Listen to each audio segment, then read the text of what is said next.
பரமண்டலங்களில் இருக்கிற எங்கள் பிதாவே, உம்மை துதிக்கிறோம், உம்மை புகழுகிறோம், உம்மை மகிமைப்படுத்துகிறோம். கர்த்தாவே, உம்முடைய அன்பின் நிமித்தம் உம்மண்டை வந்திருக்கிறோம் சுவாமி. எங்களை குணப்படுத்தும், எங்கள் கண்களை குணப்படுத்தும். எங்கள் கண்களில் இருக்கிற எல்லாவித பிரச்சனைகளையும் பலவீனங்களையும் நீக்கி போட்டு குணப்படுத்தும். கர்த்தாவே, கண்கள் சரீரத்தின் விளக்காயிருக்கிறது என்று உம்முடைய வசனம் சொல்லி இருக்கிறது. எங்கள் கண்கள் ஒளியை இழக்கும் போது எங்கள் வாழ்க்கையே இருண்டு போகும்.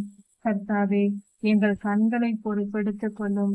எங்கள் பாவங்களை எல்லாம் மன்னியும். கண்களின் இச்சைகளுக்கு இடம் கொடுத்து சினிமா பார்ப்பது, டிவி பார்ப்பது, வீணாய் பொழுதை கழிப்பது போன்ற காரியங்களை நாங்கள் செய்தோம். அது நிமித்தம் எங்கள் கண்கள் பாதிக்கப்பட்டிருக்கிறது. கண்களில் பார்க்கக்கூடாத இச்சையான காரியங்களை பார்த்தோம். அதனால் எங்கள் கண்கள் பாதிக்கப்பட்டிருக்கிறது. கர்த்தாவே, எங்கள் கண்களை குணமாக்கும். எங்கள் பாவங்களை எல்லாம் மன்னித்து எங்களை விடுதலையாக்கும். உம்மையன்று எங்களுக்கு வேறு கதி இல்லை சுவாமி. நாங்கள் எங்கே செல்வோம்? யாரை கேட்போம்? கர்த்தாவே, உம்முடைய வல்லமை, எங்கள் கண்களை சிருஷ்டித்தவர் நீர், படைத்து உருவாக்கியவர் நீர், எங்கள் மேல் அதிகாரம் உள்ளவர் நீர். நீரே எங்கள் அதிகாரி. நீரே எங்களை குணப்படுத்தும். எங்கள் பாவங்களை மன்னிக்க வல்லமையுடையவர் நீர்.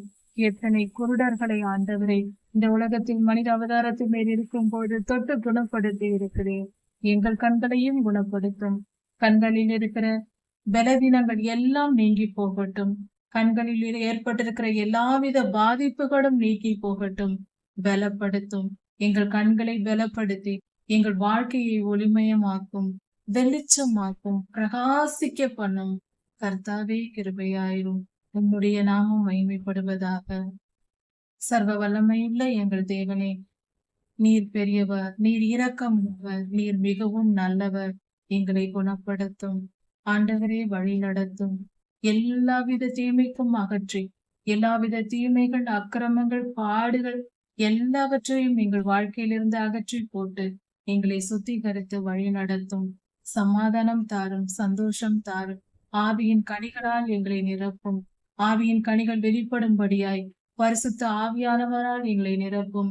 எங்கள் இருதயத்தை சுத்திகரியும். எங்கள் வாழ்க்கையை பிரகாசிக்க பண்ணாம். எல்லா துதிகன மகிமையும் உமக்கே உண்டாவதாக. ராஜாதி ராஜா இயேசுவின் நாமத்தினால் பிதாவே, ஆமீன். மாரநாதா.